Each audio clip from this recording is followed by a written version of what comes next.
हर खबर आप तक सबसे पहले NS9 न्यूज पर।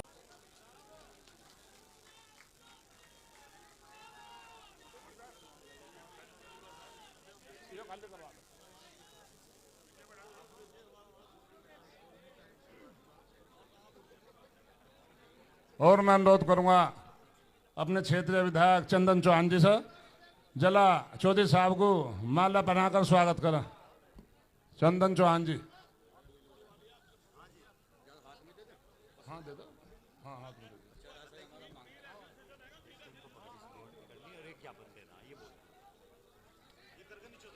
भाई मील डेलीगेशन की तरफ से कालू राम जी और वीरेंद्र जी चौधरी साहब को पगड़ी भेंट करेंगे और अपना ज्ञापन देंगे।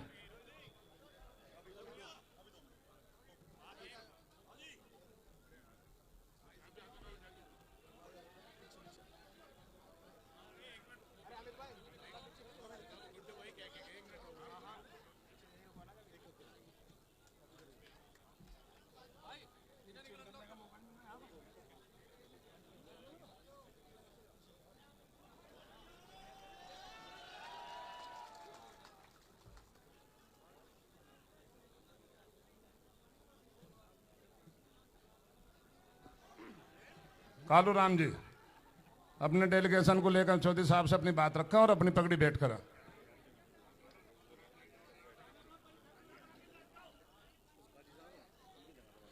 सिख समाज से एक डेलीगेशन आया है, वो भी चौधरी साहब को अपनी तरफ से पगड़ी बांधेंगे सिख समाज के लोग। राम राम जी। जय चौधरी, जय चौधरी। मैं तो आज देखने आया था, अभी चंदन ने बात कही ना कि मैंने उनके लिए कहा था चुनावी सभा में, शायद पुरकाजी में सभा थी, मोरने में ही थी। हाँ, रात हो गई थी। मैंने यही कहा था कि देखो इतना मासूम सा चेहरा है, तो अब आपने जिता भी दिया, तो मेरी जिम्मेदारी बनती थी कि जब आपने जिता दिया, इतने भारी मतों से जिताया है और कुछ वक्त भी बीत गया, कि मैं आके आपसे भी पूछूं अभी मासूम है कि नहीं है ना? अभी भी मासूम, बिगड़ा तो नहीं?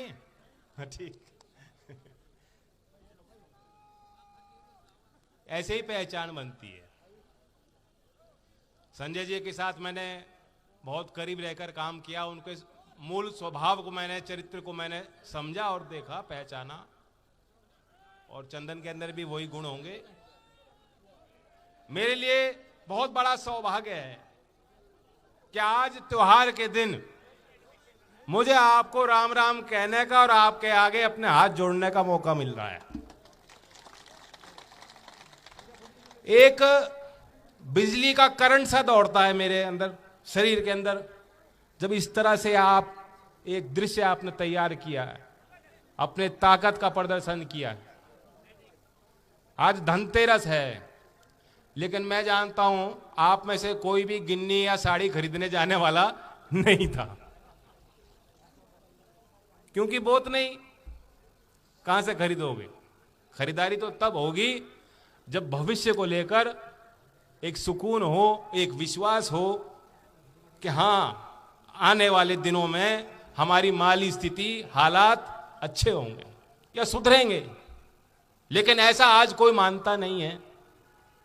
इस देश में मध्यम वर्ग, शहर में रहने वाले लोग, कर्मचारी, और उसके नीचे आप जाके देखोगे कि जो मजदूरी कर रहा है, जो खेती कर रहा है, जो कारीगर है, जो बुनकर है, उन्हें तो कतई विश्वास नहीं कि आगे क्या होगा। और इसलिए हम ये देखते हैं कि हमारे इस क्षेत्र में, जहां आर्य समाज एक सामाजिक आंदोलन के तौर पर आप लोगों ने अपनाया, आज इस क्षेत्र में अफसोस की बात है कि शराब का चलन बढ़ गया है, ड्रग्स का चलन बढ़ गया है, क्योंकि हर एक आदमी, हर एक नौजवान घिरा हुआ है अपनी चिंताओं में।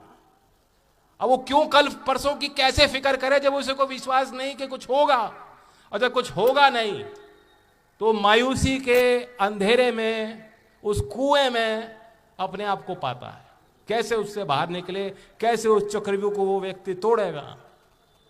तो बहुत कठिन दिन हैं हम सब के लिए, और एक ही काम हम कर सकते हैं कि एक दूसरे का सहारा बने रहें। और आज आपने करके दिखाया। मैं भोपा मोड़ से, उस ऐतिहासिक मोड़ से हम लोग ट्रैक्टर की सवारी करके आ रहे हैं। ट्रॉली पे हम लोग सारे विधायक बैठे थे और आज इतने ट्रैक्टर और इतनी ट्रॉलियां हमारे साथ चल रही थी कि लखनऊ से योगी जी ने जो बेतुका आदेश दिया, किसान के वाहन सीज करो, किसान पे 10,000 का जुर्माना लगाओ, अगर ट्रॉली पे ट्रैक्टर पे सवारी जाएगी तो दंड मिलेगा। ये आदेश किसने दिया? योगी जी ने दिया लखनऊ से। आज आपके ट्रैक्टर और ट्रॉली और हम सबको देखकर वहां मुख्यमंत्री योगी जी का माथा गर्म हो रहा होगा। मैं बधाई देता हूं,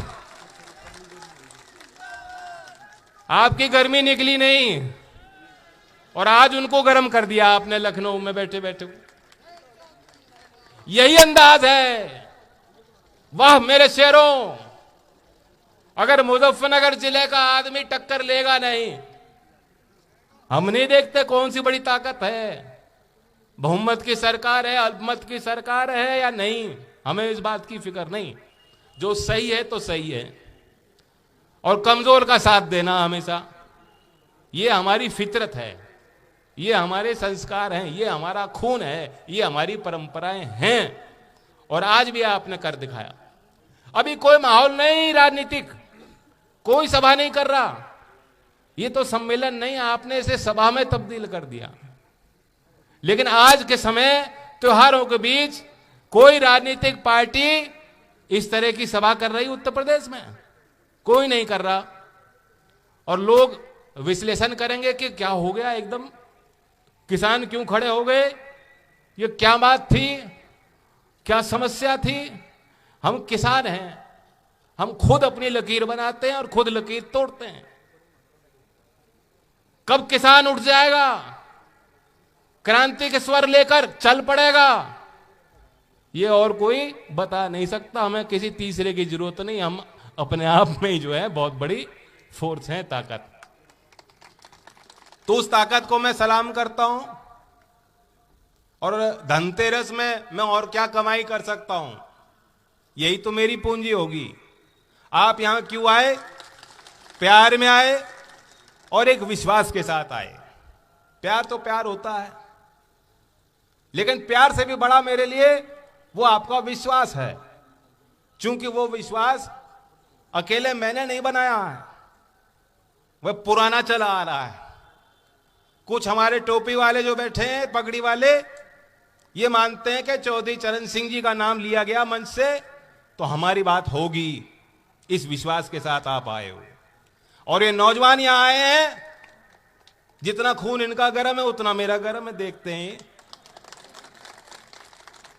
ये भी नहीं रुकने वाले, मैं भी नहीं रुकने वाला। इन्हें विश्वास है कि अगर लोकदल का मंच सजेगा, हम वहां खड़े होंगे तो कुछ बात बनेगी। मेरे लिए ये विश्वास ही मेरी पूंजी है, यही हमारी ताकत है। प्यार तो बना रहेगा, प्यार तो कोई खराब कर नहीं सकता। जो सच्चा प्यार होता है कभी खंडित नहीं होता। लेकिन मेरा ये संकल्प रहेगा, हमारे सभी विधायकों की जिम्मेदारी है, पदाधिकारियों की जिम्मेदारी है कि ये विश्वास कभी कमजोर ना हो पाए। अब समस्या पे आओ कि हम क्यों कर रहे हैं सम्मेलन। सम्मेलन नहीं, हम तो धरना भी कर सकते थे, पंचायत भी कर सकते थे, हम इसे दूसरा रूप भी दे सकते थे। लेकिन हमने ये समझा कि अभी आंदोलन का तो वक्त आएगा, अभी आवश्यकता है कि हम संवाद करें, हम अपने वैचारिक दृष्टिकोण को मजबूत करें, उसे आगे रखें। हमारी कमजोरी तब आती है जब किसान सिमट के अकेला खड़ा हो जाता है। समाज में अकेला नहीं, किसान के साथ मजदूर भी चलता है, किसान के साथ ही मिल में कर्मचारी भी, इनका भी हित है। जो छोटे व्यापार है, जो जुड़े हैं उन छोटे व्यापारों से, उनका भी हित है। जो रिक्शा ठेली चलाते हैं शहर में, उनका भी हित है। जिन पे जो गांव में रहते हैं, जिन पे जमीनें कम हो, जमीनों से उनका गुजारा नहीं है, खेती नहीं करते, उनका भी हित है। लेकिन जब कभी कभी आंदोलन होता है तो कुछ हमारे मित्र हैं मीडिया वाले बहक जाते हैं, वो लिख देते हैं ये एक किसान की लड़ाई अकेली नहीं है, और किसान में भी एक जाति की लड़ाई नहीं है। एक जाति का अकेला वर्चस्व ना तो किसी क्षेत्र में कायम रह सकता, ना कभी समाज में कायम रह सकता। समाज तो सबसे बनता है और किसान भी सबसे बनते हैं, और किसान लड़ रहे हैं तो सबके लिए लड़ रहे हैं। ये बात हमें औरों को भी समझानी होगी। इसलिए हम सम्मेलन कर रहे हैं कि हम अपने तरीके से प्यार से अपने मुद्दे बता दें। और सुन रहा है कोई प्रशासन में, सुन रहा है कोई यहाँ जिले में, सुन रहे होंगे लोग बिजनौर लोकसभा के मतदाता, और सुनेंगे लखनऊ में बैठे लोग, कान खुलेंगे, उन्हें एहसास होगा कि हक और हकूक की लड़ाई कौन लड़ रहा है। आज मैं आपके बीच मंदिर की, मस्जिद की, गुरुद्वारे की, त्योहार की बात करने नहीं आया हूं। आप सब लोग नहीं आए ये बात करने। आज आपके बीच मैं कबूतर की और चीते की तो बात कतई नहीं करूंगा। प्रधानमंत्री जी कह रहे हैं पहले कबूतर छोड़ते थे, अब चीते छोड़ रहे हैं। ये कोई उपलब्धि हुई?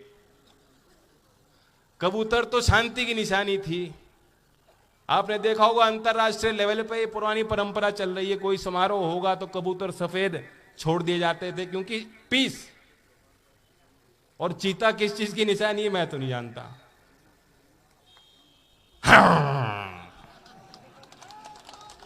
और ये बेचारे चीते तो बिल्ली की तरह हैं, ये तो बिल्ली की तरह हैं, शेर की तरह आवाज भी नहीं निकालते। खैर हमें इसकी बात नहीं करनी, हमें अपनी बात करनी है। आज हालात बेहद खराब हैं, वित्तीय स्थिति, वित्तीय संकट देश के आगे है। सरकार अभी भी मनमानी कर रही, सरकार मानने को तैयार नहीं है। हमारे फॉरेन रिजर्व्स धड़ाम से गिर रहे हैं।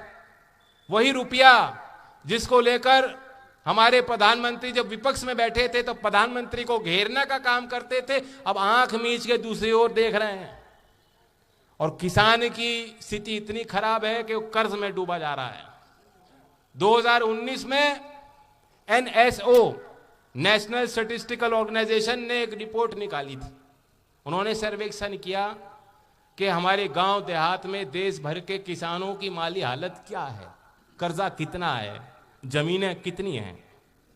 और उन्होंने पाया कि 2013 से 2018 के 5 साल में एक औसतन गांव देहात के परिवार पे, किसान के परिवार पे जो कर्ज था 5 साल में 58% कर्जा बढ़ गया है। औसतन हर एक किसान पे 74,000 रुपए का कर्ज 2018 का, वो आंकड़ा मैं आपके बीच रख रहा हूं। 74,000 रुपए का कर्जा है सब पे, कुछ पे ज्यादा है, कुछ पे कम है।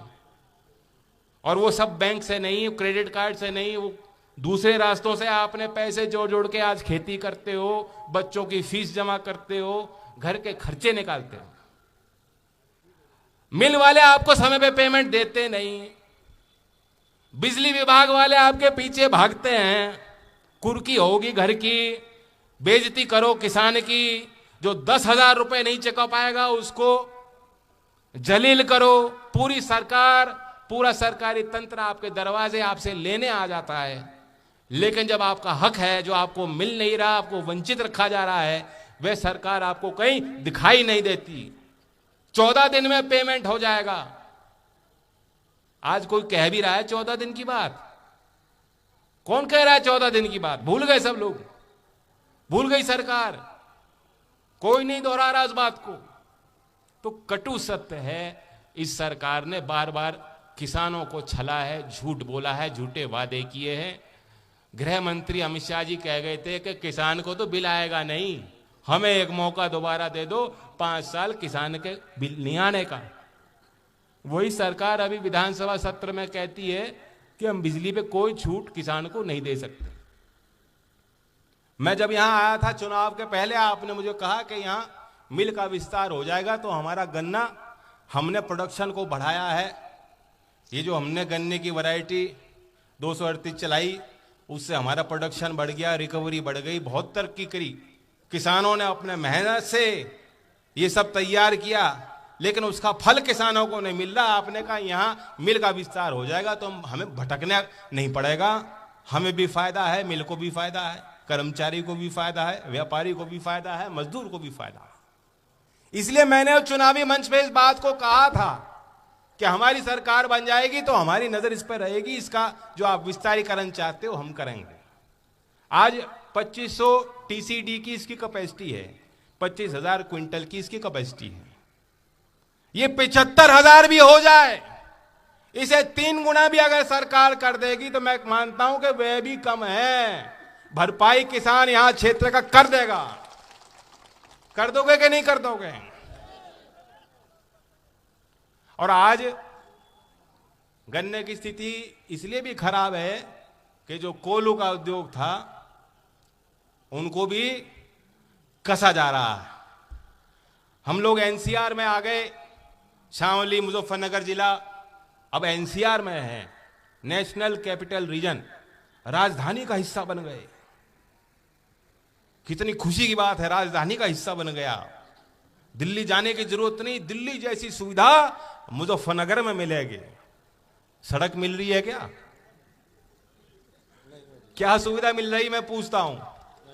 वही बीजेपी की हरियाणा की सरकार है, उन्होंने योजना बना ली और उनके अंतर्गत जो एनसीआर में हरियाणा प्रदेश के जितने जिले और जितनी जमीन आती थी वहां की राज्य सरकार ने योजना बना ली, प्रस्ताव तैयार कर लिया कि 33% कटौती करेंगे। वापस एनसीआर से हम चाहते हैं एनसीआर से हटाकर दोबारा हमारा शासन उसमें चले। वो दूसरी राह पकड़ रहे हैं। यूपी की सरकार की कोई तैयारी नहीं है। और मैं बता रहा हूं कि हम लोग क्यों इस मांग को उठा सकते हैं, उठाना चाहिए। ट्रैक्टर चलाओगे तो दिक्कत। लाभ क्या है एनसीआर माने का? कोल्हू वालों को क्यों घेर रहे हैं? ईंट भट्टे वाले उद्योग को क्यों घेरा जा रहा है? कि पॉल्यूशन हो जाएगा, पॉल्यूशन हो जाएगा। एनसीआर में हो आप, सुविधा कुछ नहीं है।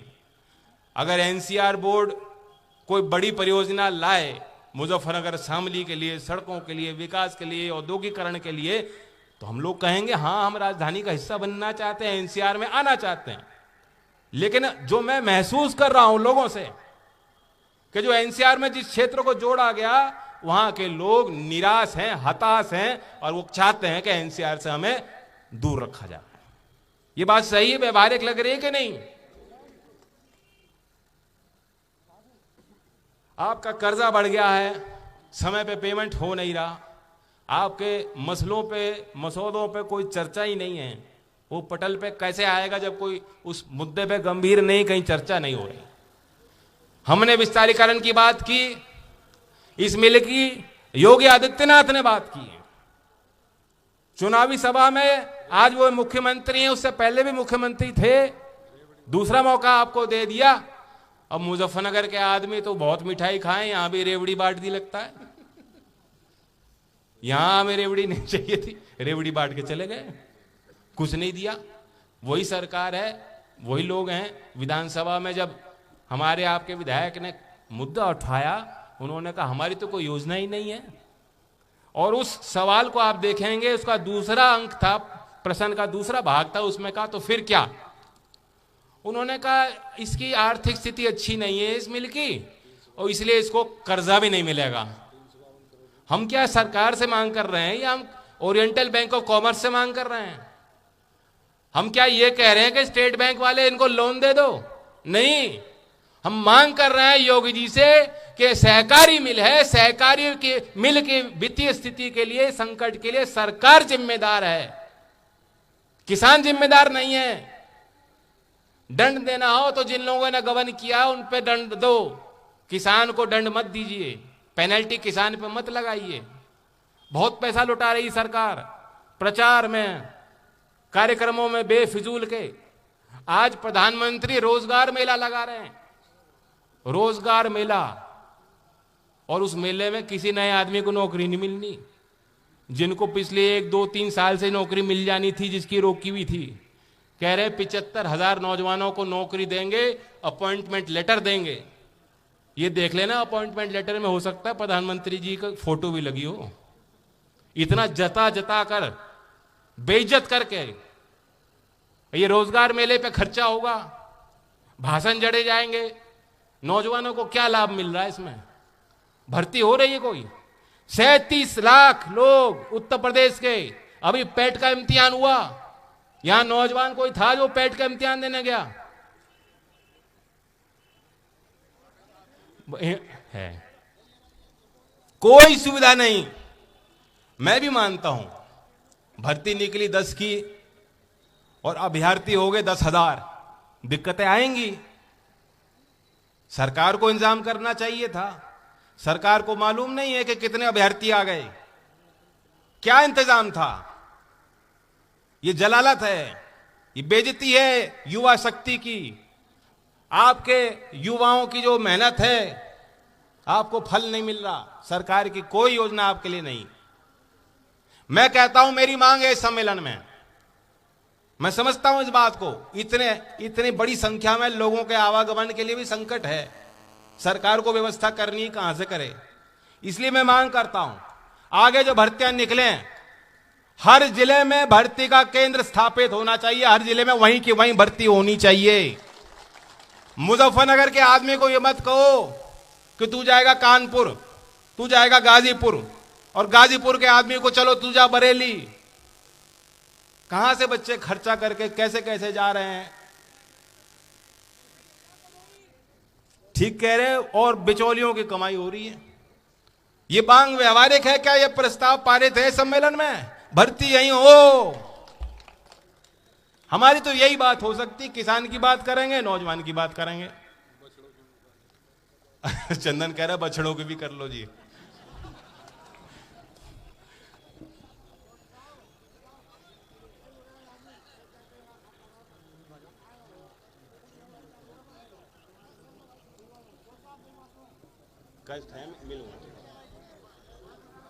बछड़ों से तंग हो और इसमें सोचो गौ माता गौ माता गौ माता गौ सेवा, ये सब लोग बोलते हैं ना, ये भारतीय जनता पार्टी वाले। गाय तो पालते नहीं, बात खूब कर रहे हैं उसकी और कमाई कर रहे हैं उस बात कर करके। लाखों गाय लंपी डिजीज में प्रभावित हुई, लाखों। तस्वीर आपने देखी है, मरी मरी पड़ी हैं, गांव गांव में 50-100 मर गई, कोई तैयारी नहीं। टीका कौन सा ले रहे हैं? जो गुजरात की एक प्राइवेट कंपनी जिस टीके को बनाती है, जो शीप और गोट, बकरी और भेड़ के लिए विकसित वो वैक्सीन है, वही वैक्सीन को मोदी जी ने हरी झंडी दी।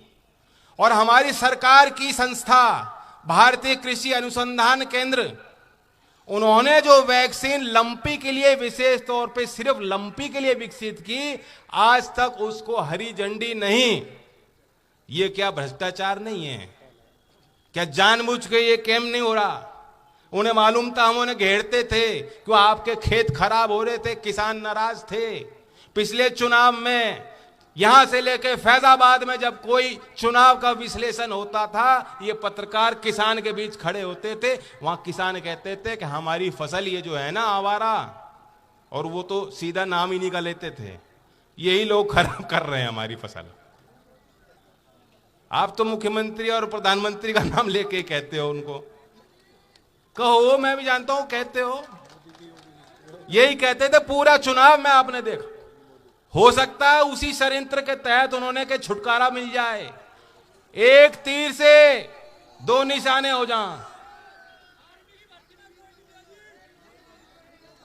यह भी दुखद विषय नहीं, भर्ती जहां कहीं हो, जाओ, प्रयास करो। मैं तो यह कहूंगा हमारी सरकार बना दो केंद्र में, इतनी सी भी ताकत हमारी बन जाएगी उस सरकार में, तो मेरा वादा है कि जिन अग्निवीरों की भी नौकरी आज लग रही, उन नौकरी को भी पक्का करेंगे।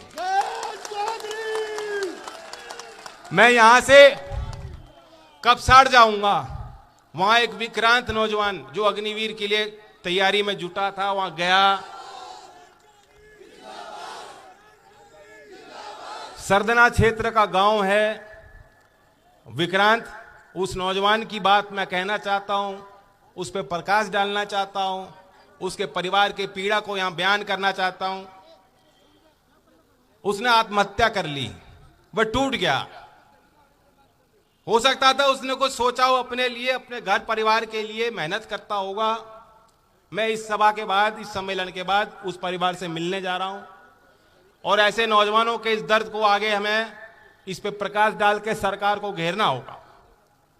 मैं अपने एक पड़ोसी राज्य की बात भी करना चाहता हूं, जहां की सरकार आज आपको तंग कर रही है, हमारे प्रदेश के किसानों को। आप अपना धान लेके हरियाणा जाना चाहते हो, पहले भी जाते रहे हो, वहां मंडियां व्यवस्थित हैं, खरीदारी हो जाती है, भाव मिल जाता है, किसान को सुविधा मिल जाती है। या तो ऐसी सुविधा यूपी की सरकार, भारतीय जनता पार्टी की हमें यहां दे दे। बताओ, यहां मंडियां विकसित हो जाएं तो हम यहीं बेचें। हम क्यों चाहेंगे कि ज्यादा लागत लगा के हम दूर जाएं? लेकिन मजबूरी में जो उत्तर प्रदेश का किसान हरियाणा में जाकर अपने फसल को बेचना चाहता है, उसे रोका जा रहा है। रोका जा रहा है ना। वही लोग, मोदी जी क्या कहे थे, 3 कानून हम लाए हैं, 3 कानून हम लाए हैं, बहुत बड़ा परिवर्तन किसान के हित में है। आप ही को उल्टा समझा रहे थे, किसान भाई समझ नहीं पा रहे। और क्या बात थी, 1 इंडिया 1 एग्रीकल्चर मार्केट। भैया ये तो पहले से ही नियम था, पहले से कानून में प्रावधान है, पहले से किसान का अधिकार है। इस देश में कहीं जाके आप चाहो आप अपनी फसल बेच सकते हो। कोई कानूनी प्रावधान नहीं है कि कोई सरकार आपको रोक दे। कानून आपने स्वीकारे नहीं, आंदोलन आपने किया, उस आंदोलन की सजा आज वहां खट्टर साहब दे रहे हैं। खट्टर साहब के लिए भी वहां नाम बहुत विकसित है। खट्टर खट्टर खट्टर ऐसी कुछ बोलते हैं, पता नहीं। अब मुझसे क्यों बुलवाओ सारी बात, फिर सुर्खियों में आ जाओगे। समझ गए सारे सारे में।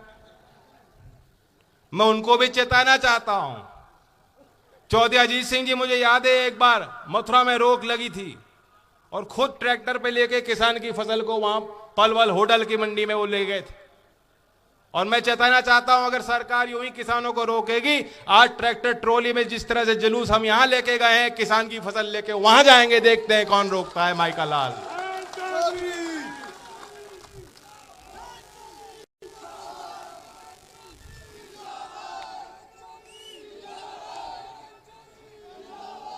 और मैं नौजवानों के लिए एक और बात करना चाहता हूं, फिर हम समाप्त करेंगे।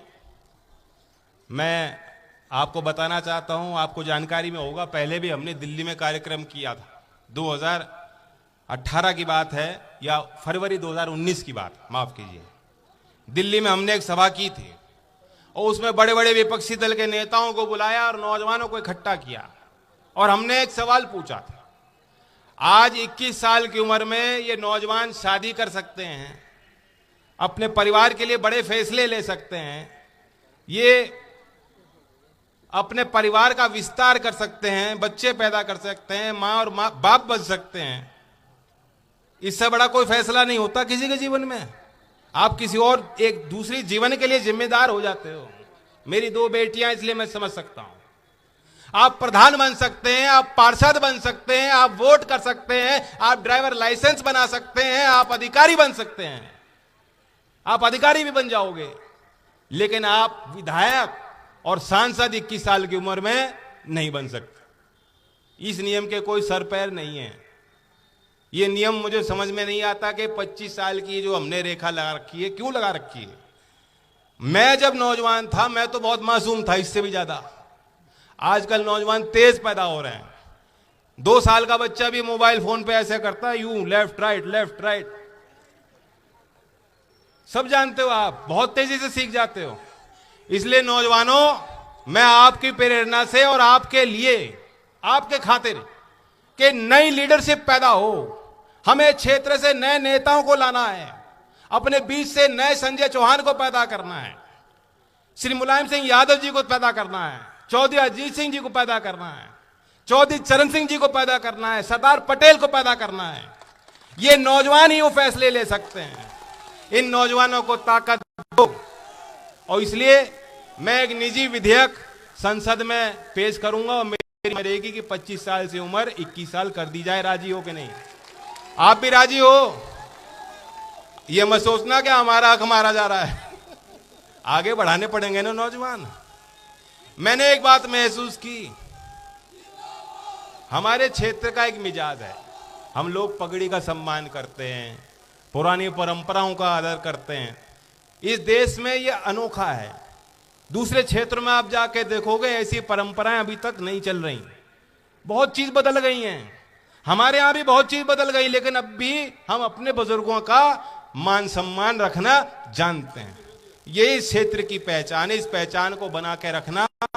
लेकिन वही एक बात है कि समय के साथ परिवर्तन भी होना चाहिए, और इसलिए नौजवानों के हित में नौजवानों को आगे बढ़ाओ।